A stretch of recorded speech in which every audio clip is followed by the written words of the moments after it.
नमस्कार दोस्तों, आपका स्वागत है। तो आज की इस वीडियो में जो 3 मौलिक अधिकार बच गए थे हम उसे कवर करेंगे। इसे पिछली वीडियो में मैंने जो पहले 3 मौलिक अधिकार हैं उन्हें कवर कर दिया है, आप उसे जरूर देख लेना। आज के इस वीडियो में हम जो बाकी के 3 मौलिक अधिकार हैं उन्हें डिटेल में कवर करेंगे उदाहरण के साथ। और साथ ही साथ मैं आपको जो सुप्रीम कोर्ट के द्वारा 5 प्रकार के रिट जारी किए जाते हैं उसे भी इसी वीडियो में कवर करूंगा। तो यह वीडियो आपके लिए काफ़ी इम्पोर्टेंट होने वाली है।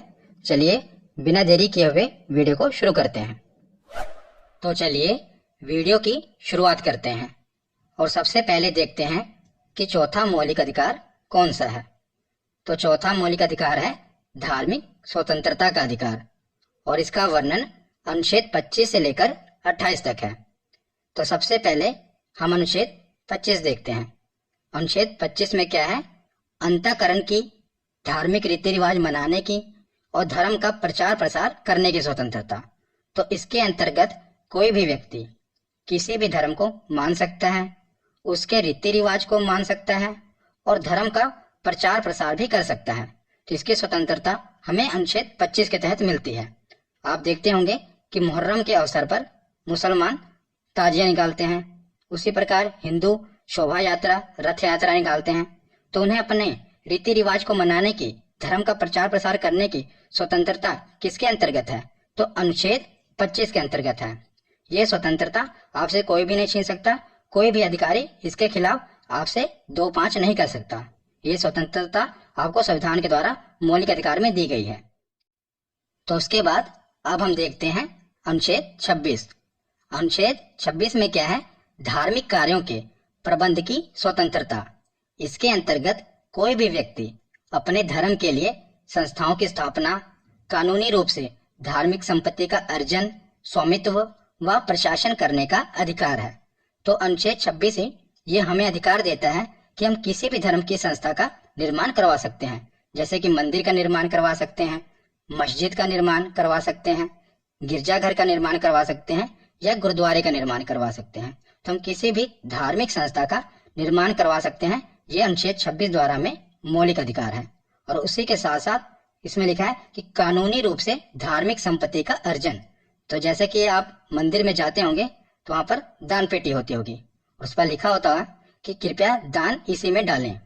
तो मंदिर क्या करते हैं? इसके द्वारा धन अर्जन करते हैं। तो इसमें लिखा गया है कि कानूनी रूप से धार्मिक संपत्ति का अर्जन किया जा सकता है और साथ ही साथ स्वामित्व व प्रशासन करने का अधिकार है। तो आप मंदिर, मस्जिद या कोई भी धार्मिक संस्था हो उसे चलाने के लिए ट्रस्ट बनता है ना। तो ट्रस्ट में क्या होते हैं? मेंबर होते हैं, तो वही उस धार्मिक संस्था को चलाते हैं। तो इसमें दिया गया है अधिकार कि स्वामित्व व प्रशासन करने का भी अधिकार है। तो ये हमें अनुच्छेद 26 कहता है। तो उसके बाद हम देखते हैं अनुच्छेद 27। अनुच्छेद 27 में क्या है? धार्मिक कार्य के लिए धन कर मुक्त होगा, यानी कि टैक्स फ्री होगा। अगर आप किसी भी धार्मिक संस्था को डोनेशन करते हैं, चैरिटी करते हैं, तो आपके उस पैसे पर टैक्स नहीं लगेगा। राज्य किसी भी व्यक्ति को ऐसे कर देने के लिए बाध्य नहीं कर सकता जिसकी आय किसी विशेष धर्म अथवा धार्मिक संप्रदाय की उन्नति या पोषण के लिए व्यय की गई हो। तो आप अगर किसी भी धार्मिक संस्था को दान करेंगे तो आपके उस धन पर टैक्स नहीं लगेगा। ये अनुच्छेद 27 कहता है। और वो धार्मिक संस्था जो है, जो मंदिर है या मस्जिद है, उसके पास भी जो धन या संपत्ति है उस पर भी टैक्स नहीं लगेगा। ये अनुच्छेद 27 कहता है। तो अनुच्छेद 27 के बाद अब हम देखते हैं अनुच्छेद 28। अनुच्छेद 28 में क्या है? सरकारी खर्च से चलने वाले संस्थान में धार्मिक शिक्षा नहीं दी जाएगी। तो इसके अंतर्गत सरकारी खर्च से चलने वाले किसी भी शिक्षण संस्थान में कोई धार्मिक शिक्षा नहीं दी जाएगी। ऐसे शिक्षण संस्थान अपने विद्यार्थियों को किसी धार्मिक अनुष्ठान में भाग लेने या किसी धर्म उपदेश को जबरदस्ती सुनने हेतु बाध्य नहीं कर सकते। तो अनुच्छेद 28 ये कहता है कि जो भी सरकारी स्कूल है, यानी कि सरकारी शिक्षण संस्थान है, वो किसी भी प्रकार की धार्मिक शिक्षा नहीं देंगे और ना ही किसी भी प्रकार के धर्म के उपदेश को जबरदस्ती सुनने हेतु बाध्य कर सकते हैं। तो ये अनुच्छेद 28 कहता है। तो धार्मिक स्वतंत्रता के अधिकार के बाद अब हम देखते हैं 5वां मौलिक अधिकार। 5वां मौलिक अधिकार कौन सा है? संस्कृति एवं शिक्षा संबंधी अधिकार। तो इसका वर्णन अनुच्छेद 29 से 30 में है। यानी कि इसके दो ही महत्वपूर्ण अनुच्छेद हैं, 29 और 30। तो सबसे पहले हम देखते हैं अनुच्छेद 29। तो अनुच्छेद 29 में है अल्पसंख्यक वर्गों के हितों का संरक्षण। वेरी इंपॉर्टेंट, कई बार एग्जाम में पूछा गया है कि अल्पसंख्यक वर्गों के हितों का संरक्षण ये किस अनुच्छेद में है, बहुत बार एग्जाम में पूछा गया है। तो इसका वर्णन अनुच्छेद 29 में है। अब मैं आपको ट्रिक से बताऊंगा कि इसे याद कैसे करना है। तो जो संविधान के महत्वपूर्ण अनुच्छेद हैं जितने भी हैं, ये मैंने एक वीडियो में कवर कर रखे हैं और मैंने आपको उसमें ट्रिक से बताए हुए हैं कि कैसे उसे याद करना है। अगर आपने वो वीडियो नहीं देखी तो मैं ऊपर आई बटन में उसका लिंक दे दूंगा, आप वो वीडियो जरूर देख लेना। तो उसमें मैंने ये भी बताया था कि इसे याद कैसे करना है अनुच्छेद 29 को, कि ये अल्पसंख्यक से रिलेटेड है। तो आज भी मैं बता देता हूँ क्योंकि इसका जिक्र है। तो मैंने उस समय आपको बताया था उस वीडियो में कि हम एक इमेज से इसे याद करेंगे, क्योंकि अगर आप कोई भी चीज पिक्चर से याद करते हो तो आप ज्यादा देर तक याद रख सकते हो। तो इसे हम देखते हैं कि अनुच्छेद 29 कैसे अल्पसंख्यक से रिलेटेड है, ये कैसे याद करेंगे। तो उस समय मैंने आपको बताया था कि जो 2 है इसकी इमेज ऐसी है, आप अपने दिमाग में ऐसे कॉन्सेंट्रेट करें कि जो 2 है ये ऐसे लग रहा है कि एक झुका हुआ व्यक्ति है, मतलब एक गिड़गिड़ा रहा व्यक्ति है। तो जब संविधान नहीं बना था उस समय जो माइनॉरिटी थी, यानी कि जो अल्पसंख्यक थे, वो भी अपने अधिकारों के लिए गिड़गिड़ा रहे थे, मतलब झुके हुए थे। पर जैसे ही संविधान में उन्हें मतलब पावर दी गई, अल्पसंख्यक वर्गों के हितों का संरक्षण किया गया, संविधान बना, तो वो उठकर खड़े हो गए। अब वो सीना चौड़ा करके खड़े हो गए। पहले वो झुके हुए थे, तो जो 2 है ये ऐसे लग रहा है ना कि झुका हुआ व्यक्ति है, पर जैसे ही उनको अधिकार मिले तो वो खड़े हो गए। तो 9 जो है ऐसा लग रहा है कि खड़ा हुआ व्यक्ति है। तो इस प्रकार आप इमेज से याद कर सकते हैं कि जो अनुच्छेद 29 है ये अल्पसंख्यक के हितों से संरक्षण से रिलेटेड है, क्योंकि ये कई बार एग्जाम में पूछा गया है। उस समय आपको ऑप्शन में आएगा 26, 27, 28 अनुच्छेद। तो आप कैसे देखेंगे अनुच्छेद 29 आएगा, तो आपको कैसे पता चलेगा? तो आपके दिमाग में ये इमेज क्लिक करेगी कि जो अनुच्छेद 29 है ये अल्पसंख्यक के वर्गों के हितों के संरक्षण से रिलेटेड है। तो अब देखते हैं इसके अंतर्गत है क्या। तो इसके अंतर्गत कोई भी अल्पसंख्यक वर्ग अपनी भाषा, लिपि, संस्कृति को सुरक्षित रख सकता है और केवल भाषा, जाति, धर्म के आधार पर उसे किसी भी शैक्षिक संस्था में प्रवेश करने से नहीं रोका जाएगा। तो मतलब किसी भी भाषा, जाति, धर्म के आधार पर कोई भी व्यक्ति को शैक्षिक संस्थानों यानी कि स्कूल, यूनिवर्सिटी में प्रवेश करने से नहीं रोका जाएगा, ये अनुच्छेद 29 कहता है। तो अनुच्छेद 29 के बाद अब हम देखते हैं अनुच्छेद 30। अनुच्छेद 30 में क्या है? अल्पसंख्यक वर्गों को अपने शिक्षा संस्थाओं की स्थापना और प्रशासन करने का अधिकार है। तो हमने अनुच्छेद 28 में पढ़ा था कि सरकारी खर्चे से चलने वाले शैक्षिक संस्थानों में धार्मिक शिक्षा नहीं दी जाएगी, मतलब कि जो भी सरकारी स्कूल हैं उसमें धार्मिक शिक्षा नहीं दी जाएगी। पर अनुच्छेद 30 ये कहता है कि कोई भी अल्पसंख्यक वर्ग अपनी पसंद की शैक्षणिक संस्था चला सकता है और सरकार उसे अनुदान देने में किसी भी तरह का भेदभाव नहीं करेगी, मतलब सरकारी खर्चे से ही वो चलेगा। उदाहरण के लिए मदरसा हो गया, संस्कृत विद्यालय होगा, तो हम मदरसा चला सकते हैं, संस्कृत विद्यालय भी खोल सकते हैं, ये छूट हमें देता है अनुच्छेद 30। तो कोई भी अल्पसंख्यक वर्ग ये चला सकता है और उसे सरकारी खर्च मतलब कि सरकार के द्वारा तनख्वाह भी मिलेगी, तो ये अनुच्छेद 30 कहता है। तो संस्कृति और शिक्षा संबंधी अधिकार के बाद अब हम देखते हैं छठा मौलिक अधिकार। तो ये है संवैधानिक उपचारों का अधिकार। इसका वर्णन अनुच्छेद 32 में है। तो इससे पहले हमने अनुच्छेद 29 देखा, 30 देखा, उसके बाद मैं आपको बता रहा हूँ अनुच्छेद 32। तो हमने अनुच्छेद 31 नहीं देखा, क्यों? क्योंकि अनुच्छेद 31 में संपत्ति के अधिकार का वर्णन है और इसे पिछली वीडियो में मैंने आपको बताया था कि जो संपत्ति का अधिकार है इसे मौलिक अधिकार से खत्म करके कानूनी अधिकार बना दिया गया है। इसीलिए हम इस वीडियो में संपत्ति का अधिकार नहीं पढ़ेंगे, क्योंकि वो अब कानूनी अधिकार है। इस वीडियो में हम मौलिक अधिकार कवर कर रहे हैं। तो संवैधानिक उपचारों के अधिकार को डॉक्टर भीमराव अंबेडकर ने संविधान का हृदय और आत्मा कहा है।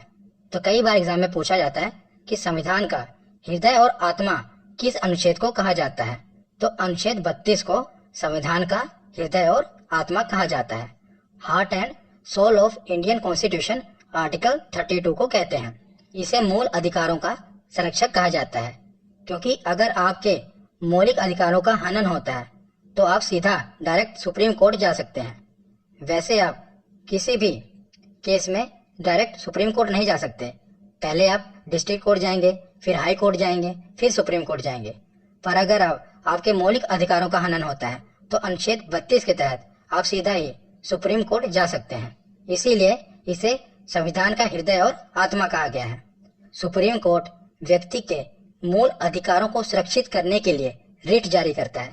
तो जो मूल अधिकारों को सुरक्षित करने के लिए सुप्रीम कोर्ट द्वारा जो ऑर्डर दिया जाता है उसे रिट कहते हैं। तो ये 5 प्रकार के रिट होते हैं। कौन कौन से? पहला रिट है बंदी प्रत्यक्षीकरण। इसे इंग्लिश में कहते हैं हैबियस कॉर्पस। एक्चुअली ये जो शब्द है, ये इंग्लिश में जो लिखे हैं ये लैटिन भाषा के शब्द हैं, इसलिए थोड़ा अलग है। इसे याद रखिएगा। हिंदी में कहते हैं, हिंदी में तो सिंपल ही है, बंदी प्रत्यक्षीकरण। इंग्लिश में कहते हैं हैबियस कॉर्पस।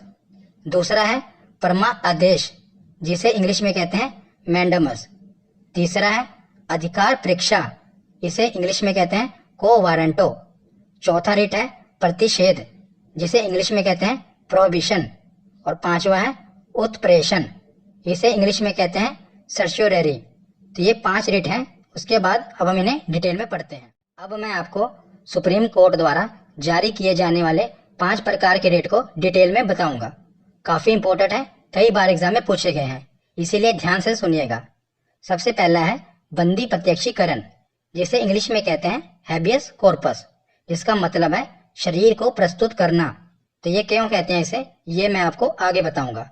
तो इसके अंतर्गत क्या है, पहले इसकी डेफिनेशन देख लेते हैं, उसके बाद मैं आपको इसका पूरा उदाहरण से समझाऊंगा।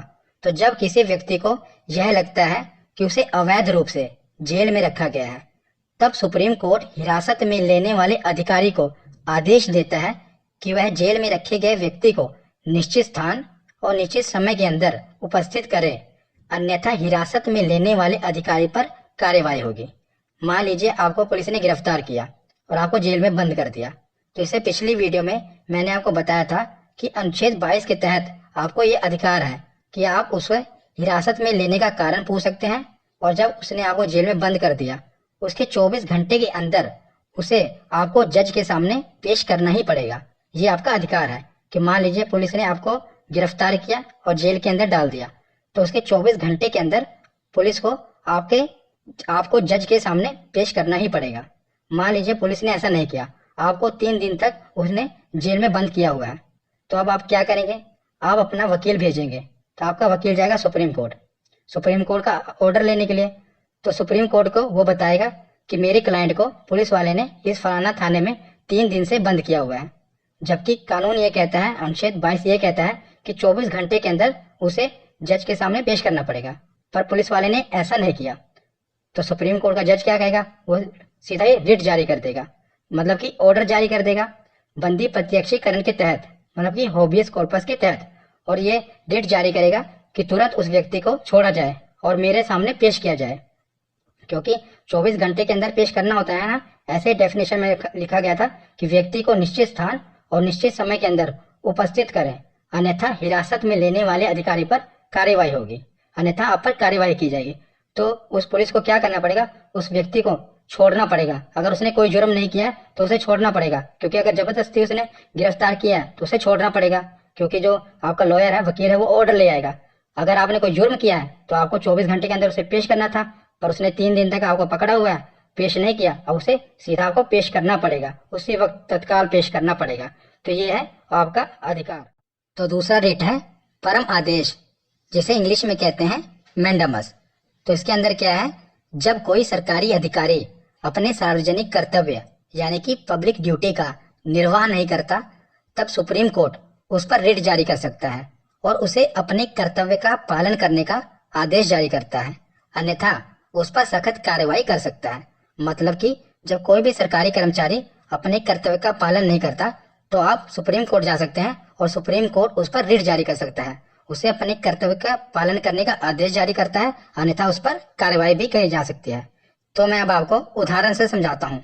मान लीजिए आप रेलवे स्टेशन पर टिकट बुक कराने के लिए गए, तो आपने देखा कि वहाँ पर 2 काउंटर है। एक काउंटर पर तो पूरी तरह से भीड़ लगी हुई है और जो दूसरा काउंटर है वहाँ पर भीड़ नहीं लगी, पर वहाँ पर व्यक्ति बैठा है। आपने उससे पूछा कि सर टिकट बुक कर दीजिए, तो उसने कहा कि सर्वर डाउन है। आपने देखा जो दूसरा सिस्टम है वो तो चल रहा है, पर इस व्यक्ति का सिस्टम नहीं चल रहा, और आपका वहाँ पर रोज आना जाना है। तो दूसरे दिन आप गए, दूसरे दिन भी आपने यही दृश्य देखा कि एक जगह तो पूरी लाइन लगी हुई है और जो दूसरा काउंटर है वो खाली है। तो फिर आपने पूछा, तो फिर उस व्यक्ति ने यही कहा कि सर्वर डाउन है। तो एक दिन आपने देखा कि हो क्या रहा है, तो जब आप अंदर गए, आप अंदर देखा आपने कि वो व्यक्ति जो है वो सर्वर कोई डाउन नहीं है, वो अंदर 3 पत्ती की गेम खेल रहा है और आपको बार बार कह रहा है सर्वर डाउन है। तो आपने क्या किया, तो उसके अधिकारी को आपने, उससे जो ऊपर अधिकारी है उसे कंप्लेंट किया, पर उसके ऊपर अधिकारी ने भी कोई कार्यवाही नहीं की। तो अब आप क्या करेंगे, आप सीधा सुप्रीम कोर्ट जा सकते हैं और सुप्रीम कोर्ट में जाके उसके खिलाफ ये ऑर्डर जारी यानी कि रीट जारी करवा सकते हैं।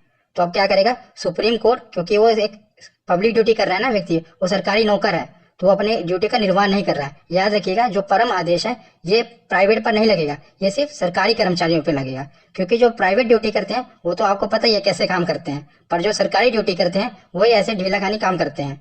तो आप क्या करवा सकते हैं, सुप्रीम कोर्ट द्वारा उस पर रीट जारी करवा सकते हैं। तो सुप्रीम कोर्ट एक ऑर्डर जारी करेगा, जो उससे ऊपर का अधिकारी है उसे कहेगा कि इसके खिलाफ तुरंत एक्शन लो, तो उसको तुरंत उसके खिलाफ एक्शन लेना पड़ेगा, क्योंकि सुप्रीम कोर्ट द्वारा रीट जारी किया गया है। तो याद रखिएगा जब कोई भी सरकारी कर्मचारी अपने ड्यूटी का निर्वाह नहीं कर रहा है तो आप उसके खिलाफ सुप्रीम कोर्ट जा सकते हैं। उसके बाद तीसरा रीट है अधिकार परीक्षा, जिसे इंग्लिश में कहते हैं को वारंटो। तो इसमें क्या है, यह रीट तब जारी किया जाता है जब कोई व्यक्ति गैर कानूनी तरीके से कोई सरकारी पद प्राप्त कर लेता है। तो मैं अब आपको उदाहरण समझाता हूँ।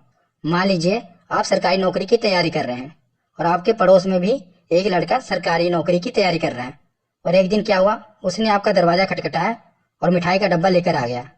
आपने पूछा क्या हुआ, किस खुशी में, तो उसने कहा मेरी सरकारी नौकरी लग गई है। तब आपने देखा उसका रोल नंबर चेक किया, आपने देखा ये तो फेल है, फिर इसकी सरकारी नौकरी कैसे लग गई। तब जब आपको इसकी अंदर की बात पता लगी तो आपको पता लगा कि इसने घूस देकर या रिश्वत देकर सरकारी नौकरी प्राप्त की है। तो अब आप क्या करेंगे, आप सीधा सर सुप्रीम कोर्ट जाएंगे और उसके खिलाफ रिट जारी करवा देंगे। तो सुप्रीम कोर्ट क्या करेगा, जिस डिपार्टमेंट में उसकी नौकरी लगी है उस डिपार्टमेंट के अधिकारी को अपना ऑर्डर देगा कि मुझे इसके CBT 1 के नंबर बताओ, CBT 2 के नंबर बताओ कितने हैं, इंटरव्यू में इसके कितने नंबर लगे, मतलब पूरी तरह से सुप्रीम कोर्ट जांच करेगा। और जब उसे पता चलेगा किसी ने गैर कानूनी तरीके से सरकारी पद प्राप्त किया है तो उसे जेल में कर देगा और फाइन अलग से लगेगा। तो यह है अधिकार परीक्षा यानी कि को वारंटो। जब गैर कानूनी तरीके से कोई भी व्यक्ति सरकारी पद प्राप्त कर लेता है तो उसके खिलाफ सुप्रीम कोर्ट रिट जारी कर सकता है। तो उसके बाद चौथा रिट है प्रतिषेध, जिसे इंग्लिश में कहते हैं प्रोहिबिशन। यह आदेश सर्वोच्च न्यायालय तथा उच्च न्यायालय द्वारा निम्न न्यायालय को जारी किया जाता है। तो याद रखिएगा सर्वोच्च न्यायालय और उच्च न्यायालय ये निम्न न्यायालय को जारी कर सकते हैं, और आदेश दिया जाता है कि इस मामले में अपने यहाँ कार्यवाही ना करें कोई, क्योंकि यह मामला उनके अधिकार क्षेत्र के बाहर है। तो कोई भी मामला अगर जो निम्न न्यायालय है उसके अधिकार क्षेत्र के बाहर है तो जो उच्च न्यायालय और सर्वोच्च न्यायालय ये ऑर्डर दे सकते हैं कि आप इस मामले को ऊपर कोई कार्यवाही ना करें। तो कैसे कोई मामला किसी के अधिकार क्षेत्र के बाहर हो सकता है, मान लीजिए एक उदाहरण से मैं आपको समझाता हूँ कि मान लीजिए कि बिहार के पटना में कोई मर्डर हुआ, कोई व्यक्ति ने मर्डर किया और इसका मुकदमा चल रहा है तमिलनाडु के कोर्ट में। तो आप बताइए ये उस कोर्ट के अधिकार क्षेत्र में है, मर्डर तो हुआ है, वो जुर्म तो है, पर बिहार का कोर्ट देखेगा ना इसे, पटना का, ना कि तमिलनाडु का कोर्ट देखेगा। तो ये उसके अधिकार क्षेत्र से बाहर है। तो इस समय सुप्रीम कोर्ट ये रिट जारी कर सकता है कि आप इस केस को नहीं देख सकते क्योंकि ये आपके अधिकार क्षेत्र के बाहर है, ये पटना में मर्डर हुआ है ना कि तमिलनाडु में। तो यह है प्रतिषेध। तो पांचवा और आखिरी रिट है उत्प्रेषण, जिसे इंग्लिश में कहते हैं सर्च्योररी। तो इसके अंतर्गत अधीनस्थ न्यायालय जहां पर मुकदमा चल रहा है उसे वरिष्ठ न्यायालय उसे आदेश दे सकता है कि उस मुकदमे को तुरंत लंबित कर दे और वरिष्ठ न्यायालय के पास भेजो। आपको पता है कि सबसे ऊपर होता है सुप्रीम कोर्ट, फिर उससे नीचे होता है हाई कोर्ट, और उससे भी नीचे होता है डिस्ट्रिक्ट कोर्ट यानी कि जिला न्यायालय, उच्च न्यायालय, और सबसे ऊपर है सर्वोच्च न्यायालय। मान लीजिए डिस्ट्रिक्ट कोर्ट यानी कि जिला न्यायालय में कोई मुकदमा चल रहा है तो हाई कोर्ट उसे रिट जारी कर सकता है कि तुरंत इस मुकदमे को लंबित कर दो और मेरे पास भेजो, यानी कि वरिष्ठ न्यायालय हाई कोर्ट के पास भेजो। अगर हाई कोर्ट में कोई मुकदमा चल रहा है तो सुप्रीम कोर्ट उसे रिट जारी कर सकता है कि इस मुकदमे को लंबित कर दो और तुरंत अपने से वरिष्ठ न्यायालय यानी कि मेरे पास भेजो। तो कोई भी मुकदमा अगर किसी भी अधीनस्थ न्यायालय में चल रहा हो तो जो उससे ऊपर का न्यायालय है वो रिट जारी करके कहेगा कि तुरंत इसे अपने से वरिष्ठ न्यायालय में भेजो। तो आज की ये वीडियो यहीं पर खत्म।